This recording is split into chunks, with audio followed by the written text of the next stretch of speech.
What if the truth about Blake Lively and Justin Baldoni was never what it seemed? What if behind the polished red carpet smiles and carefully curated headlines, a darker and more complex story has been unfolding, one that now threatens to shatter reputations and expose the hidden power games of Hollywood? Brian Friedman, one of the industry's sharpest legal minds, has ignited a storm by revealing a chilling contradiction at the center of this scandal. Blake Lively, the actress long celebrated for her control, her confidence, and her strength on and off screen, is now being portrayed as terrified of her co-star. Justin Baldoni, terrified, a word that carries the weight of fear, vulnerability, and danger. But how does this align with The Insider? Accounts that describe her as commanding the set, dictating camera angles, blocking, and even shaping the most intimate scenes? How does someone so in control later claim to be powerless?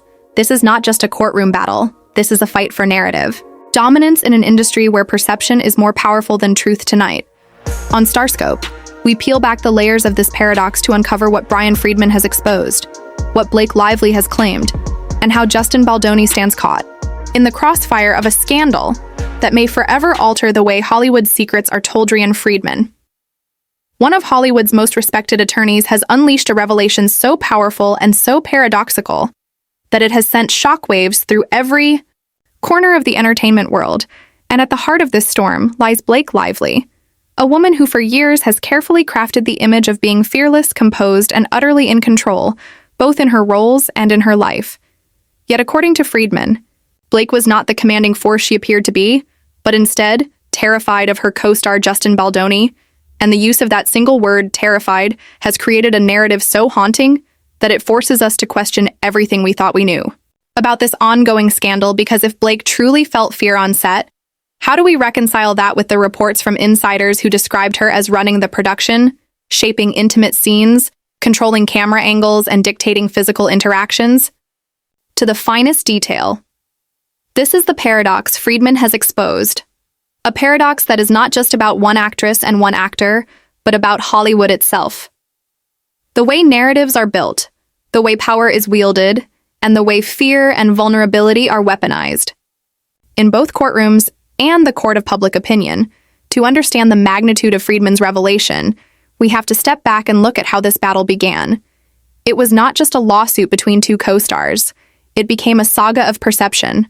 One side, painting Blake as a victim blindsided by improvised movements and overstepped boundaries. The other side portraying Justin as a man whose career was torched by allegations that do not align with the documented reality insiders had witnessed. Friedman dissected the contradictions and pointed to what he saw as the core problem.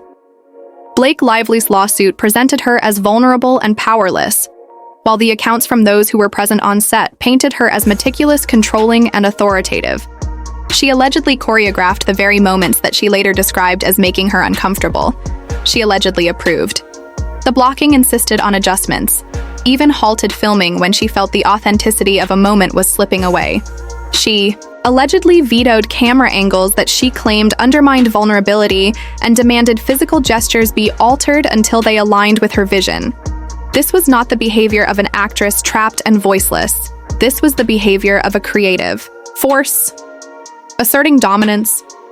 And so Friedman's revelation strikes like lightning against that narrative. How could someone described as terrified also be the one meticulously controlling the space that allegedly made her afraid? It is a contradiction that shatters the surface simplicity of this case and forces the world to confront the possibility that the story being told is not a pure recounting of events, but a calculated reframing designed for maximum impact, both emotionally and legally. Hollywood has long thrived on stories of power imbalance, stories where the most confident stars mask deep fears, stories where those who appear strong are later revealed to have been broken behind closed doors. And so when Friedman used the word terrified, it did more than expose a paradox. It tapped into a cultural memory of countless scandals that have come before. But what makes this moment different is the precision with which he deployed it. Friedman is no ordinary lawyer. He does not make careless statements. Every word he utters, in this case, is deliberate and designed to shape perception. When he described Blake as terrified, he was not just offering an observation. He was reframing the battlefield in a way that forced both media and public to reconsider who was really holding power. This is why his revelation has become the central turning point in this saga. Because if Blake truly was terrified, then her lawsuit gains emotional weight and sympathy. But if she was, in fact, the commanding figure that insiders describe, then her vulnerability may not be as genuine as it appears, but rather a carefully constructed layer added later to tilt the balance of opinion. The deeper you look into this paradox, the more unsettling it becomes, because it raises questions about how Hollywood manipulates truth, how legal battles become stages for storytelling, and how words like terrified can alter the trajectory of careers, reputations, and public trust forever. Insiders described Blake as running rehearsals, halting productions to refine movements, shaping the vulnerability of scenes to match her vision. Yet these same scenes have now been reframed as the very moments where she felt unsafe. Insiders claimed she insisted on safety. She demanded control. She created boundaries and structures that allowed her to feel secure. Yet her lawsuit reframes those boundaries as breached, shattered by improvisation and manipulation. The contradiction is striking, and Friedman has drawn the spotlight directly onto it. The real question he poses is not whether Blake ever felt discomfort, but whether that discomfort was immediate, genuine, and unavoidable, or whether it was reconstructed later to serve a narrative.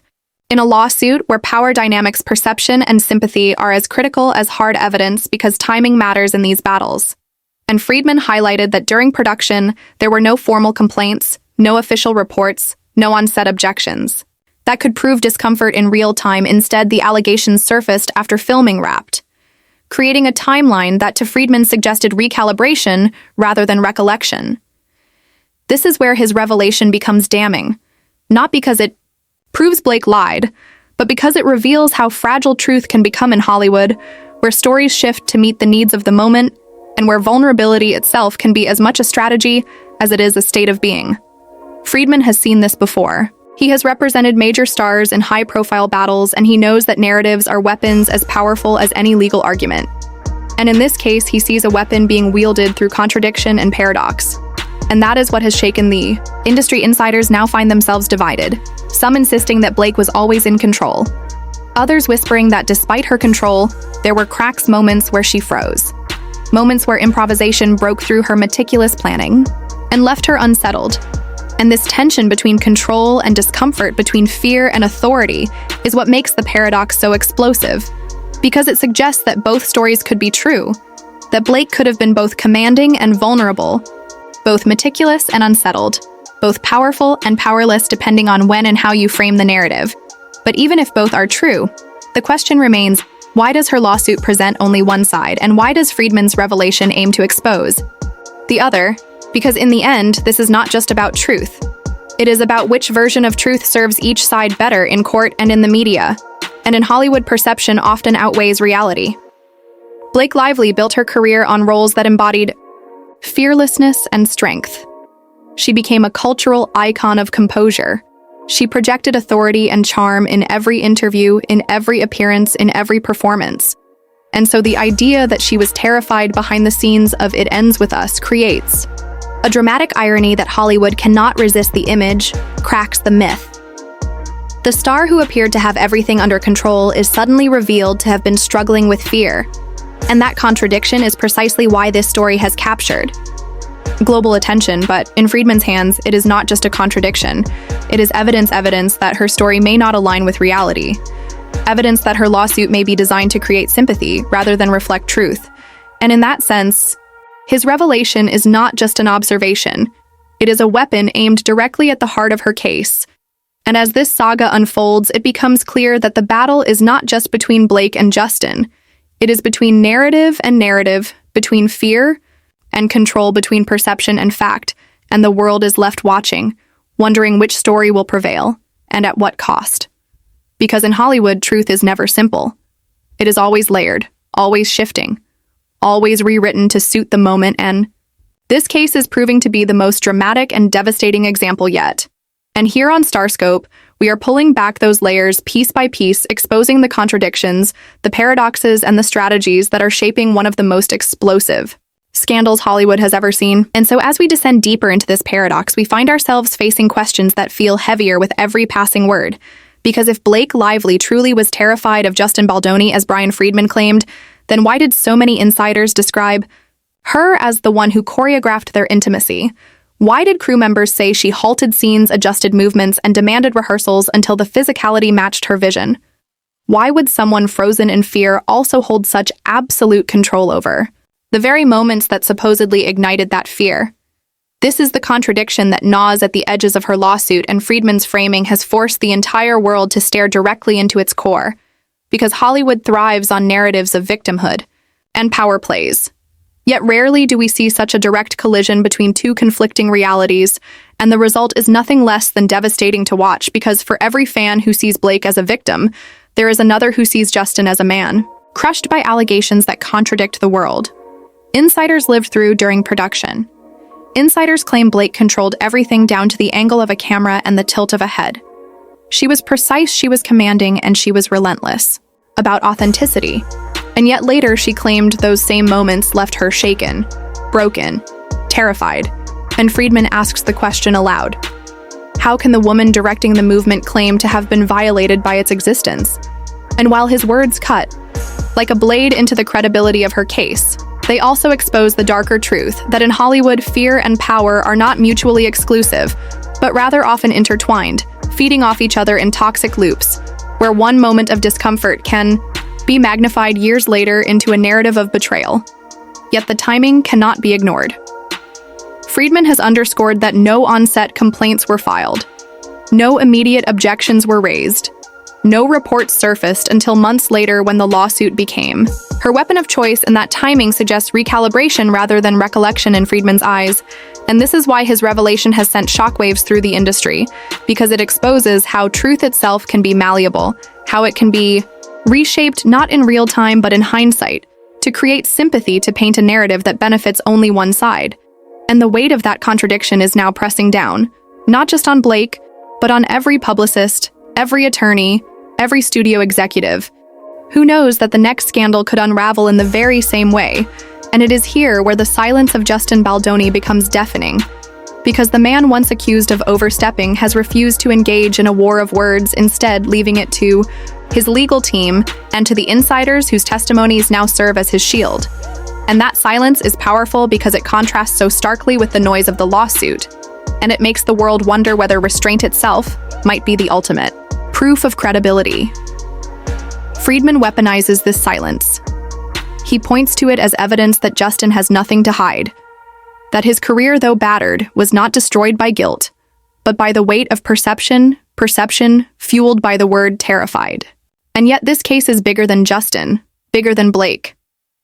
It has become a referendum on Hollywood's obsession with control and vulnerability, on the way women are portrayed as fragile even when they are commanding forces, on the way men are demonized, even when they remain silent, on the way narratives devour reality until truth itself feels irrelevant. And what makes this paradox so suffocating is that both sides have found ways to make their version of events sound undeniable. Blake projects fear, vulnerability, fragility. A woman betrayed by improvisation, and yet the insiders project dominance, precision, and control. The contradiction is so stark that the industry itself is being split down the middle, whispers spread through studios, through agencies, through casting rooms. If Blake Lively can choreograph a scene, then later weaponize her discomfort. What does that mean for every actor who has ever improvised? What does it mean for every director who has trusted a star to guide a performance? What does it mean for a business built on trust, when that trust can later be reframed as betrayal, and as these whispers grow? So too does the weight of Friedman's revelation. Because he has exposed not just a flaw in Blake's lawsuit, but a flaw in Hollywood itself.